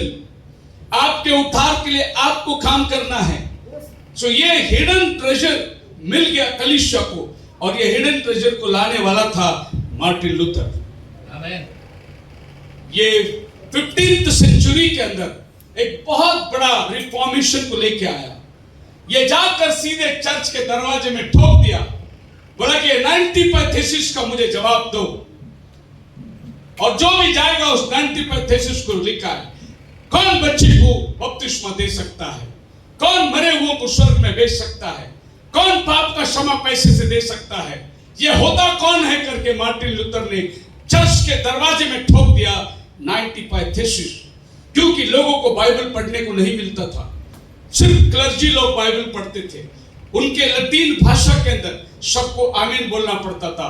First time 15th century के अंदर मार्टिन लूथर ने बाइबल ट्रांसलेट किया जर्मनी में, ताकि हर आदमी को बाइबल पढ़ने का एक्सेस मिल जाए। ये यहाँ पर क्या पढ़ता है लोगों को भी मालूम पड़े। फर्स्ट टाइम बाइबल आम आदमी के हाथ में दिया लूथर ने। That was the hidden treasure. ये वो गुप्त मन्ना थी जो सदियों से सामने वाला क्या बोलता है वही मानते थे, लेकिन खुद बाइबल पढ़ के नहीं देखे। ये आदमी ने पहला प्रिंटिंग प्रेस बनाया। मैं कहता हूं प्रिंटिंग प्रेस बना तो बाइबल छापने के लिए बना था। जितनी भी इन्वेंशन हुई वो प्रभु के राज्य के लिए हुई थी। शैतान उसका दुरुपयोग करता है, लेकिन वो बना आपके और मेरे लिए। बारिश आती है गेहूं के लिए, जंगली दाना उसमें आनंद लेने दो, लेकिन बारिश गेहूं के लिए आती है। ये सूर्य उदय होता है मेरे लिए, पापी लोग आनंद लेता है वो छोड़ दो, लेकिन वो मेरा अधिकार है वो। हालेलुया। मार्टिन लूथर ने अधिकार को कॉमन आदमी के हाथ में दे दिया। उसने ठोक दिया हथौड़ी लेके जाकर, बोले ये पढ़कर मुझे जवाब दो और फिर जाओ चर्च के अंदर, तुम्हें सच्चाई नजर आता है तो। लोगों ने पढ़ा, समझ गया, चर्च को मार्टिन लूथर को बाहर फेंक दिया, लेकिन लूथर रास्ते पे खड़ा रह के प्रचार शुरू कर दिया। The just shall live by faith. विश्वास धर्मी जन जो है वो इनके सिद्धांतों में नहीं, परंतु वो विश्वास से जीने वाला है। और उसके पास भीड़ जमा हो गई, लोग प्रोटेस्ट करने लगे, उस यहाँ से प्रोटेस्टेंट ग्रुप शुरू हो गई, और आज आप और हम प्रोटेस्टेंट ग्रुप कहलाते हैं। ये 95 थीसिस को जवाब देने वाला कोई भी नहीं था। यही 95 थीसिस बाइबल के विरुद्ध में चर्च पालन कर रही थी। सेजेबेल ने ये डॉक्ट्रिन बनाया था, लूथर ने एक हिडन ट्रेजर लोगों के हाथ में दिया। बोला देखो बाइबल में ऐसा नहीं है, ये लोग जो बोलते हैं ऐसा बाइबल में नहीं है। सबको उसने बाइबल पढ़ने को दिया। ये बाइबल आपके और मेरे हाथ में आने के लिए कितने लोग बलिदान हो गए। हालेलुया। टिंडेल जिसने फर्स्ट बाइबल ट्रांसलेशन किया इंग्लिश में, उसके सब उंगली काट दिए गए। किसने काटा? चर्च वालों ने काटा। क्यों तुम बाइबल ट्रांसलेशन करके लोगों को दिए? ये बिल्कुल वैसा ही है। देखिए आप अगर अन्य जातियों में देखें, एक पंडित आता है और क्या बोलता है श्लोक, ओम नमः स्वाहा, ओम नमः स्वाहा, किसको समझता है? वो बोल रहा है, उसका कर्तव्य है। ऐसे ही पादरी साहब लोग भी चर्च में आकर अपना काम करते थे, उठक बैठक करते थे, और लोग भी उठना बैठना करके घर चले जाते थे। पता ही नहीं था संदेश क्या हुआ, क्या मैसेज आज प्रीच हुआ मालूम नहीं। मैं पिछली बार भी आपको बताया था, खंडामल में एक पादरी साहब आए चर्च में और आकर बोला अगर तुमने कुछ लिया है तो वापस दे दो, हमको बाइबल के अनुसार छीना है। उस समय में चर्च के बाजू में पास्टर का घर होता था, पार्सोनेज। तो जैसे चर्च छुट्टी, पहले औरत घर में गई तो देखा टोकरी में कुछ बंद है, टोकरी खोल के देखा तो बाजू वाले को मुर्गा था। तो पास्टर की औरत ने खोल के छोड़ दिया, बोला जाओ।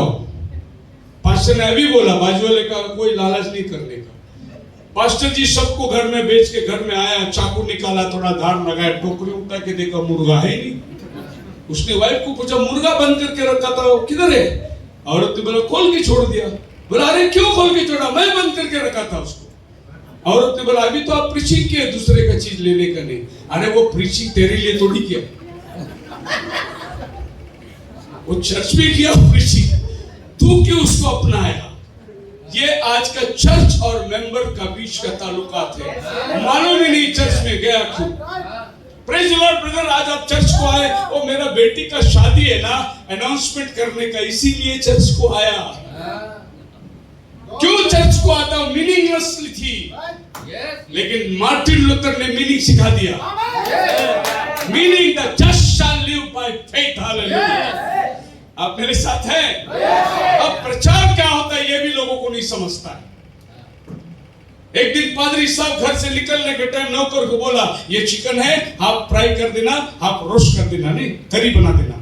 और पादरी साहब चर्च में आया, प्रीचिंग चल रहा, वो भूल गया क्या बोला था पादरी साहब। वो पीछे से चिकन लेकर के दरवाजे से दिखा रहे, क्या करूं इसका। अब पादरी साहब बोला, अरे किधर आके तो बोल रहे दिखाओ। वो पीछे खड़ा है। पादरी साहब बोला, सब लोग खड़े हो जाएंगे।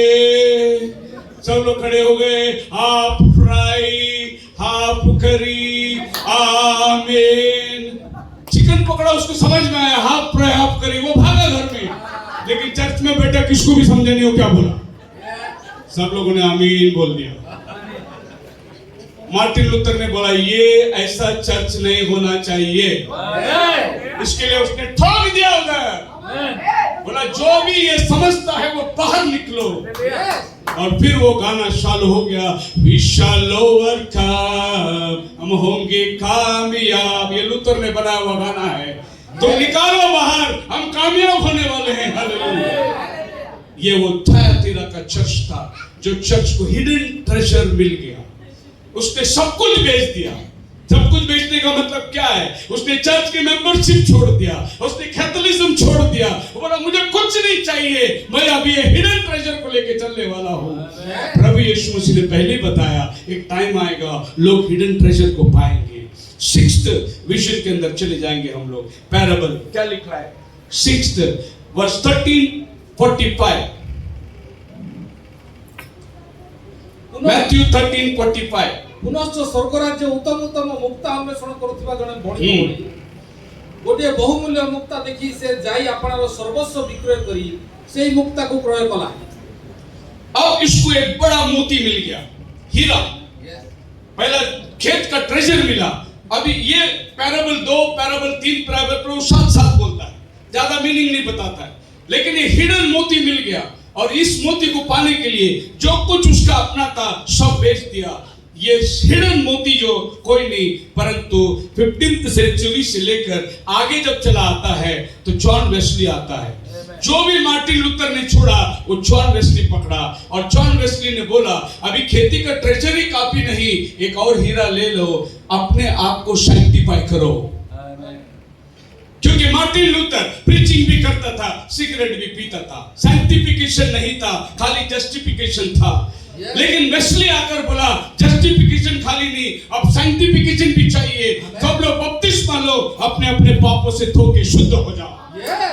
सो जस्टिफिकेशन, सैंक्टिफिकेशन जॉन वेस्ली ने लाया। और जॉन वेस्ली साइकिल में घर घर जाकर लोगों को प्रचार करता था। और ये प्रचार को देखकर संता वालों ने बोला, इसका मेथड अलग है, और उन्होंने अपना नाम मेथोडिस्ट रख दिया। और मेथोडिस्ट चर्च जॉन वेस्ली से स्टार्ट होता है। जॉन वेस्ली के मेथड को लोगों ने अपनाया। जॉन वेस्ली का संदेश था सैंक्टिफिकेशन, शुद्धिकरण। शुद्धिकरण का मतलब है, अगर मैंने ये चीज को प्रभु के लिए अर्पित किया तो इसमें खाली मैसेज चलना चाहिए, सिनेमा नहीं चलना चाहिए। इसको बोलते हैं शुद्धिकरण। अगर मैं ये बर्तन कम्युनियन के लिए यूज किया, अभिषेक किया, ये बर्तन में घर में वापरना नहीं चाहिए, इसको बोलते हैं शुद्धिकरण। अगर मैंने ये शरीर को बपतिस्मा देकर प्रभु को अर्पित किया, फिर तुम्हारा सिगरेट, दारू, तंबाकू ये बॉडी में नहीं चलना चाहिए, इसको बोलते हैं शुद्धिकरण। और ये हीरा मोती था जो जॉन वेस्ली ने लोगों के पास लेकर आया, और वहां से लोग अपने जीवन को सुधारने लगे। और ये था ब्रदरली लव। ये चर्च का नाम था फिलाडेल्फिया। फिलाडेल्फिया का मीनिंग है ब्रदरली लव। बोलो हालेलुया। अभी ये ब्रदरली लव चर्च को प्रभु क्या कहता है फिलाडेल्फिया को? रेवलेशन चैप्टर 3 वर्स 7 के अंदर, and unto the angel of the church in Philadelphia right this, that the holy, that he is true, that he the key of David, that openeth no man shutteth, and shutteth no man openeth. प्रभु ने ये समय में बोला, मैं तुझे दाऊद की कुंजियां देता हूं। दाऊद का कुंजी क्या है? जिसको खोलेगा कोई बंद नहीं कर सकता, अगर वो बंद करेगा तो कोई खोल नहीं सकता। सो जॉन वेस्ली के बाद क्या हुआ? प्रभु ने इतना दरवाजा खोल दिया गॉस्पेल के लिए। फिर चार्ल्स फिनी, डीएल मूडी, बड़े बड़े रिफॉर्मर्स लोग आए। 18 सदी में वेल्स रिवाइवल हो गया, पूरा इंग्लैंड पवित्र आत्मा के आग में जलने लगा। उसके बाद रिवाइवल होता रहा। 19th सेंचुरी में पेंटिकॉस्टल रिवाइवल अज़ुज़ा स्ट्रीट में चालू हो गया।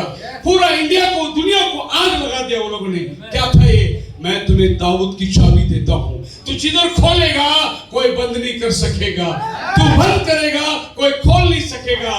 जॉन वेस्ली से रिवाइवल स्टार्ट हो गई। बोलो हालेलुया। पूरा दुनिया में मसीहत फैल गया। जो रोमनिज्म था वो निकलकर अब लोग पर्सनल कांटेक्ट के अंदर आ गए। होली स्पिरिट वापस चर्च में आ गया। टंग्स की भाषा वापस चर्च में आ गई। अज़ुज़ा स्ट्रीट में लोग अन्य भाषा में बोलते थे, मिरेकल्स होती थी, बड़े बड़े अद्भुत काम होते थे। और ये अज़ुज़ा स्ट्रीट का रिवाइवल 1906 में अब देखिए पूरी दुनिया को पेंटिकॉस्टलिज्म के अंदर लेकर चला आ गया। ये था वो चाबी जो प्रभु ने फिलाडेल्फिया को दिया, और ये था वो धन जो मोती के रूप में प्रभु ने आपको दिया है। बोलो हालेलुया। बहुत पास जा रहा हूं, मैंने टाइम नहीं है मेरे पास, लेकिन ये अज़ुज़ा स्ट्रीट ने क्या जबरदस्त काम को लेकर आया। अभी मैं गया था मेघालय में मैंने देखा एक चर्च में लिखा है वेल्स रिवाइवल ने बनाया। सो वेल्स रिवाइवल 1800 सदी में, 200 चर्च पुराना चर्च है। मेरे पास वो क्लिप है, आपको मैं बता सकता हूं। आदमी बड़े बाजार में मेघालय मार्केट के अंदर माइक लेके प्रचिंग कर रहा है। किसकी परवाह नहीं उसको। पश्चाताप करो, यीशु आने वाला है, पश्चाताप करो। जैसे नूह के दिनों में कोई सुना नहीं, ऐसे आज भी आनाकानी मत करो। एक आदमी पुलपिट मार्केट में खड़े रह के प्रचार कर रहा है। आप अगर मेघालय कभी जाओ तो जाओ, हर जगह में वचन लिखा हुआ है। कपड़े का दुकान में वचन, होटल में वचन, किधर भी आप नजर करो वचन वचन वचन। कैसा मेघालय स्थित में इतना वचन आया? क्योंकि वेल्स रिवाइवल उधर आ गया था। उन्होंने 200 साल पहले चर्च बनाया है। ये था वो गुप्त मन्ना, तो चाबी लगा दिया, खुल गया। प्रभु बोला कोई नहीं बंद कर सकता। वो दाऊद की चाबी प्रभु ने कलीसिया के हाथ में दे दिया था। और आज ये रिवाइवल बस खत्म होने पर है। It was the key of David, Philadelphia, brotherly love. Let's come to the 7th parable, Matthew chapter 13 verse 47. And again the kingdom of heaven is like unto the cast into the sea, and gathered every kind. And when it was full, the drew. Oh. पुनश्च स्वर्ग राज्य समूहरे समुद्र रे निक्षिप्त सर्व प्रकार बस पे खत्म करने पड़ो। Last parable, 7th parable, dragnet. पुनश्च जाल फेंका, और वो जाल में क्या क्या आया? मच्छी भी आई, सांप भी आया, बिच्छू भी आया। जाल फेंका, सब अंदर आ गया। और मछुए ने क्या किया? मच्छी निकाल के रखा, बाकी सब वापस फेंक दिया। प्रभु ने अभी जाल फेंक दिया है। ये इस एज को क्या बोलते हैं आप लोग?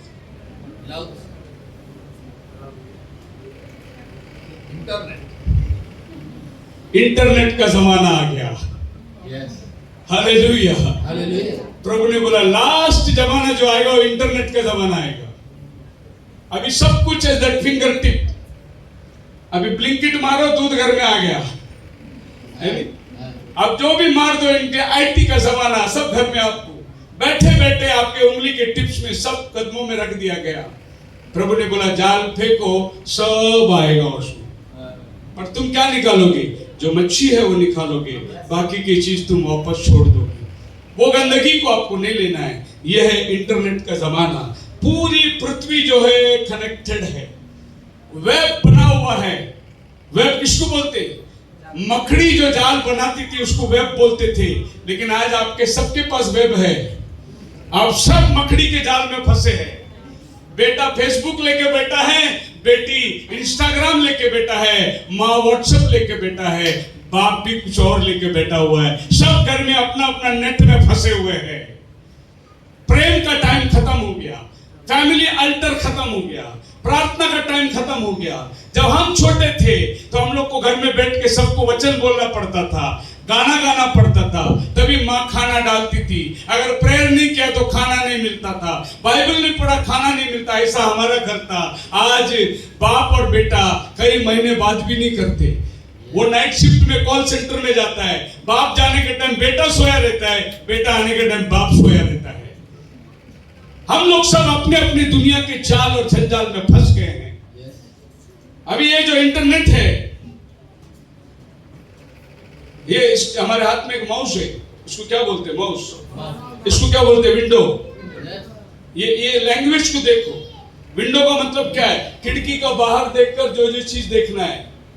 तो ये खिड़की का बाहर आप जो क्लिक करोगे वो अंदर से आएगा बाहर। विंडो के अंदर से देखो जो भी देखना है। माउस क्या है? माउस खड्डे में जाकर वो ढूंढ के लाता है ऊपर। आप क्लिक करो, वो आपको क्या मांगता है ढूंढ के लाके देगा। लेकिन घर में टीवी ऐसा नहीं है। टीवी अच्छा चलता रहेगा, अचानक उधर से एडवर्टाइजमेंट आ जाएगा। पहला जमाना आया था, कोलगेट वाला बोला आप लोग अभी नमक मत वापरो, हम आपको कोलगेट देते हैं। अभी कोलगेट का एडवर्टाइज आ रहा है, हम नमक मिला के आपको देते हैं। नया पेस्ट आया। पहला कोयला से दांत घसते थे, बोले अभी कोयला नहीं, हम आपको पेस्ट दिया। अभी नया पेस्ट आया, चारकोल मिला हुआ नया पेस्ट आ गया। ये एडवर्टाइजमेंट है। लेकिन आपको मालूम है असलियत कुछ अलग है। ये नेट आपको सब लेके आके दे रहा है। इसमें अच्छा भी है, बुरा भी है। आपके मोबाइल में इंटरनेट है, अच्छा भी है, बुरा भी है। इसके लिए चर्च में इंटरनेट का मोबाइल लेके मत जाना कि उसमें बाइबल है। चर्च में हमेशा बाइबल कैरी करके आना। क्योंकि मोबाइल में बाइबल ढूंढने के टाइम अगर गलत बटन दब जाएगा तो कुछ गलत चीज आ जाएगा ऊपर। लेकिन बाइबल में किधर भी उंगली लगेगा वो अच्छा नहीं आएगा ऊपर। इसके लिए बाइबल चर्च में हमने बाइबल को रिप्लेस कर दिया है। इंटरनेट का जमाना आ गया है। ये ड्रैगनेट का टाइम है। सारे पृथ्वी नेट से बंधा हुआ है। एक पागल आदमी नेट को अगर उल्टा कर दिया, सारा आपका अकाउंट गायब हो जाएगा और आपका कंप्यूटर बताएगा ही नहीं तुम्हारा पैसा गया किधर। एक खेओस हो जाएगा। और ये अभी होने का टाइम आ चुका है। ये 7वां जमाना है। ये टाइम पे प्रभु ने लौदीसिया काल को बंधे मैसेज दे दिया। ये आखिरी चर्च है। बोलो हालेलुया। अब प्रभु लौदीसिया काल को क्या कहता है? 3 वचन वर्ष को 16, 3 का 16। Revelation chapter 3 verse 16. So then, because thou art lukewarm, neither cold nor hot, I will spew thee out of my mouth. प्रभु कहता है तू ना गर्म है ना ठंडा है, मैं तुझे उल्टी करने पर हूँ। ये 7वां पैराबल। प्रभु बोलता है तू मेरे नाक में बदबू आ रही है, तेरा काम मेरे पेट में अजीर्ण हो रहा है, मैं तुझे उल्टी करने पर हूं। एक चर्च को प्रभु कहता है तू ना गर्म है ना ठंडा है। एक फॉर्मल लाइफ, ज्यादा ये नहीं करने का, खाली नाम के लिए जाने का, नाम के लिए आने का, ज्यादा इन्वॉल्व नहीं होने का, ना गर्म ना ठंडा। ऐसे बहुत सारे विश्वासी लोग चर्च में रहते हैं, 20-20, 25-25 साल वो रहता है, उससे चर्च को कोई फायदा नहीं। कल आया हुआ विश्वासी भागते रहता है, अन्य जाति से आया हुआ आवेश में प्रभु की सेवा करता है। लेकिन ये पुराना विश्वासी बहुत प्रार्थना किया। हम लोग पहला बहुत प्रेयर को जाता था, अभी बंद हो गया उससे। पहला हम लोग बहुत प्रार्थना करता था। मेरे को एक सौभाग्य मिला एक पेंटिकोस्टल चर्च में जाने का, और वहां पर हम लोग प्रचार के लिए फुल नाइट डायरेक्ट मीटिंग में बैठे हैं। वहां पर सब लोग प्रेयर कर रहे हैं, पवित्र आत्मा के लिए मांग रहे हैं। डायरेक्ट मीटिंग चलता है, सैटरडे नाइट को चलता है पवित्र आत्मा लेने के लिए। इसके लिए सब लोग तड़पते रहते हैं, पवित्र आत्मा, सबके लिए प्रेयर होता है। लेकिन जो एल्डर लोग रहते हैं वो किधर भी पिलर में ऐसे सोए रहते आराम से, क्योंकि वो लोग बहुत प्रार्थना किया जवानी में। अभी वो लोग पिलर में टेक के बैठा हुआ, थक गया अभी। वो भी बोलते हैं praise the Lord, praise the Lord, praise the Lord, praise the Lord, praise the Lord. वो जो जवान है वो praise the Lord, praise the Lord. पादरी साहब बोलते हैं और जोर से बोलो, और जोर से बोलो। बोले hallelujah, hallelujah, hallelujah, hallelujah, rubber. अन्य भाषा ऐसे आता है, जोर जोर से बोलने का, जल्दी जल्दी बोलने का, तभी भाषा आता है। सिखाते लोग चर्च में। एक नंबर का डुप्लीकेशन आज चल रहा है। और उधर जो बैठा है वो भी प्रेज द लॉर्ड बोलते हैं, लेकिन वो praise the Lord, praise the Lord, praise the Lord, पैसा लाओ, पैसा लाओ, पैसा लाओ। उसका प्रेज द लॉर्ड पैसा लाओ में आ जाता है। उसको मालूम ही नहीं मुंह से बोल क्या रहा है। हमारे नए चर्च में एक नया आदमी यूपी से आया था। सब लोग प्रेज द लॉर्ड बोलते करके वो भी प्रेज द लॉर्ड बोलता था, लेकिन उसको प्रेज द लॉर्ड बोलने को नहीं आया, उसने स्पेशल वर्ड बोल दिया। बोले स्पेशल वर्ड, स्पेशल वर्ड। कोई भी बोल नहीं रहा, बोलते अरे बोलो ना, क्या बोलेगा, प्रेज द लॉर्ड बोलेगा कि स्पेशल वर्ड बोलेगा। नया नया बिलीवर बन गया था। उस चर्च में एक नर्स थी बेचारी, स्टाफ नर्स। वो मीटिंग के बाद मेरे को आके पूछा कोई एडमिट है क्या हॉस्पिटल में? मैं बोला नहीं तो। बोले वो क्या स्पेशल वर्ड बोल रहा था? मैं बोला वो प्रेज द लॉर्ड बोल रहा था। सब मरम का चाल पक गया है, कलीसिया सच्चाई को छोड़ दिया है, क्योंकि ना गर्म है ना ठंडा है। प्रभु बोलते हैं आपके घर में आते हैं हॉट वाटर कोल्ड वाटर, ये हॉट वाटर कोल्ड वाटर दोनों मिलके अगर पियोगी तो आपको उल्टी हो जाएगा। और यही प्रभु बोलता है, मैं तुम्हें उल्टी करने पर हूं। I will spew you out of my mouth.